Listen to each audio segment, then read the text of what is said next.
Hello. So I'm making this video for those who might be interested in doing Xerox transfers. So both of these were done using Xerox transfers.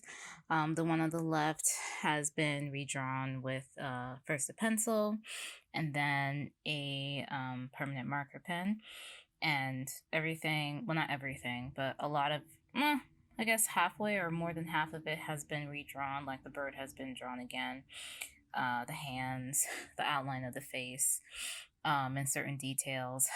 But when you see it in comparison to this transfer, it hasn't been touched yet. And I kind of knew this transfer was going to come out more, not perfect, because there's some parts that are a little faint, but a lot better than my previous transfers. Like this is, I think, has been the best transfer that I've done. Um, you can see some spots where, like in the hair, where it didn't matter how many times I rubbed against it or rubbed it the spot, but like I wasn't gonna get the details in this area. But a lot of the areas are pretty pronounced. The face was spectacularly pronounced. Is spectacularly pronounced, which I kind of like. This has been the best, like I said. Even the bird is a lot detailed in comparison to the ones I've done previously. And when you look in the face on this one, like a lot of the details, the line work is absent. I mean, this side is a little bit faint, but this side is completely like not there. The eyes are not there. I had to kind of like really take my time in drawing the eyes again because I really couldn't tell, like the lines for it were so gone. um yeah, so this is a print that I had done a few days ago, and I kind of go back with each one because they're not 100% done. But this one, you can see I decided to go over this part, even though this side was pretty good. This one was also, in comparison to this one, um, it is a lot more of the details actually show through. And but I will actually go over it with a marker pen. But the way that this one will look will be severely different from how I do this one, just because the lines are already there.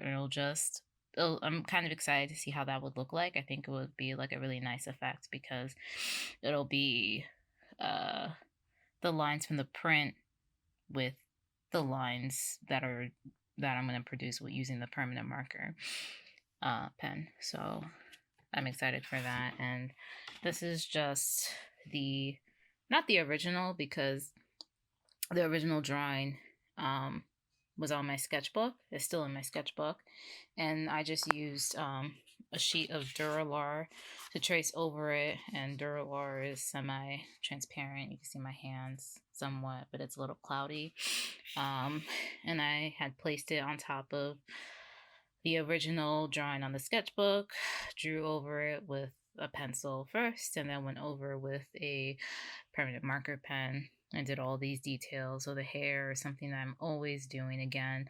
Now the details of the face is something I'm doing again. So it's a repetitive process for sure. Which is kind of nice. It's a little bit interesting. I didn't think I would be able to sit through and even produce this again and again. So right now, I think at first my goal was to be like, oh, I can make like so many of these.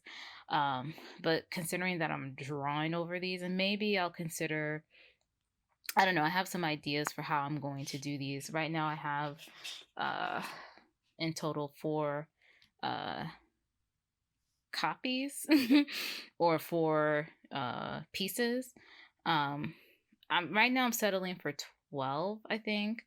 At first I was like, well, maybe I can do 50 or more, but I think 12 is a nice number to meet. And if I feel like I can do more, then I'll do more.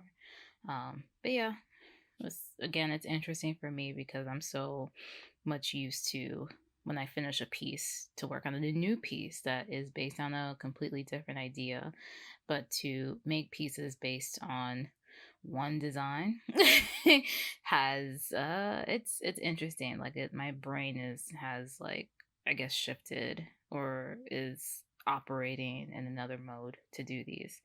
So yeah.